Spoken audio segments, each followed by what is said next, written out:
So the Krishna says, when your intellect goes beyond the dense forest of illusions, you will lose interest in anything that you have heard of or not even heard of, right? Renunciation.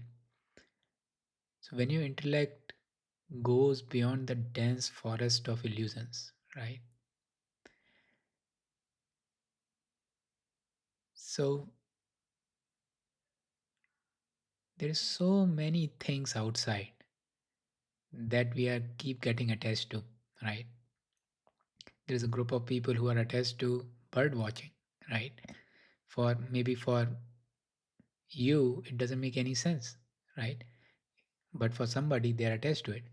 Some other people are attached to something else, right? And some other people may be attached to um, certain career or certain family life, or being not in the family, or like there are so many of these things outside that we keep getting attached to because we think there is certain happiness in things, right? Only if we get it in this way we'll be happy or satisfied. Obviously there's like some basic things, right? You need to have food and basic shelter and all these things. If you don't have it, those will definitely create unhappiness. But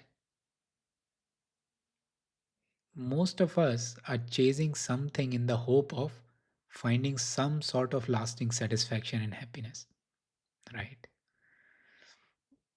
And the Krishna is saying this is the dense forest of illusion, right? We will try something and we eventually, once we have it, we know like, wow, this isn't bringing any happiness. And if it is like something which you kind of end up committing for long term, then you might even be surprised like this is like become a cause of unhappiness, right? And once you find like there is nothing there, you will try to get attached to something else, right? This is what the dense forest of illusion is, right? We keep getting attached to things and we keep trying to chase some things to find happiness. But eventually with experience, right, we cannot really do this forever, right?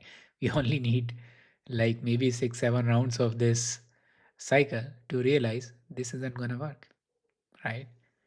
So once your intellect goes beyond this dense forest of illusions, right, once we realize that this is never going to bring us any lasting satisfaction, right, this sort of chasing things beyond a certain point, right, beyond a certain basic comfort, this sort of like for the happiness and satisfaction, nothing like this will ever going to work, right? With your experience, once you realize this, right, and you have to kind of do it few times, right? I don't know, different people are attached to different things. Maybe you're, for example, attached to uh, traveling the world, or maybe family life, or you know, building a business, anything, right? Once we have gone through few cycle of these kind of a chasing, right, eventually our mind, eventually our intellect realize, right, this isn't gonna work. And once that realization happens, right, you lose interest in anything that you have heard of or you haven't heard of, right? Because there's so many influencer influencing us with so many things. If you get it this way, or if you get it that way, if you have this thing or that thing. So at some point you reach a point which is like detachment or vairagya, where you just lose interest. You lose interest not because of, you know, lack of effort, or, you lose interest because of your wisdom, because of your experience, because you have done it several times, right? And at that point, you just lose interest in general about this whole concept of that you can do something, or you can, create certain conditions which will give you a lasting satisfaction, right? It doesn't mean you become inactive, right? The Krishna is very, very clear about it, right? At no point you want to become inactive. The action keeps happening. But again, you don't really get attached to the fruit of the action in that case. So that's like a core message here, right?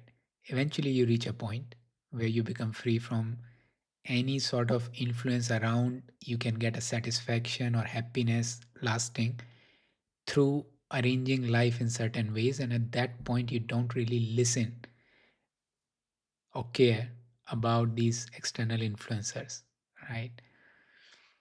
Then the Krishna also says, when a person become disinterested or let go of all the craving that is arising in the mind related to senses, that kind of purified mind find happiness in the Atman, in the self, right? Within yourself. Instead of chasing it outside, once a mind becomes purified, once the mind let go of these different craving and for different sensation, and this is not easy to do, right? Because mind has a nature that it gets it constantly creates craving around different sensation, or maybe around different attachments of different influences, right? And once you can let go, and you can let go this with the mindfulness, with constantly applying mindfulness, constantly being and observing the nature of craving, and letting go and practicing letting go. By letting go, I mean practicing being present when this whole process comes and goes, instead of getting carried away by that. Slowly we get out of this, right? And once a person gets out of this craving towards different sensation, that person, that purified mind, find permanent happiness or permanent satisfaction within self, right? And then again Krishna further says, like, until you have that experience, or like more solidified experience of the self, right, where you find happiness and satisfaction and peace within yourself, there's a natural craving towards external objects, there's a natural craving towards different senses and their sense pleasure, right? But once you have substantial experience of peace and satisfaction within yourself, without, there's a kind of satisfaction and happiness when you attain your craving, right? Whatever that craving is, right? Cycle comes, there is a craving comes, and you satisfy the craving, and this satisfaction in the craving, you find a happiness, right? But what happens in this process is, like, mind become very restless, right? It's constantly looking for something, some sort of craving to attain with. But then there's a different kind of satisfaction and contentment that comes by letting go of this. This period in between is not particularly a happy period, when we are learning to let go, and when there is a craving and we are not really satisfying that craving. But once we have that experience, and we have experience for a certain period of time, slowly that craving goes away for external object and senses, right?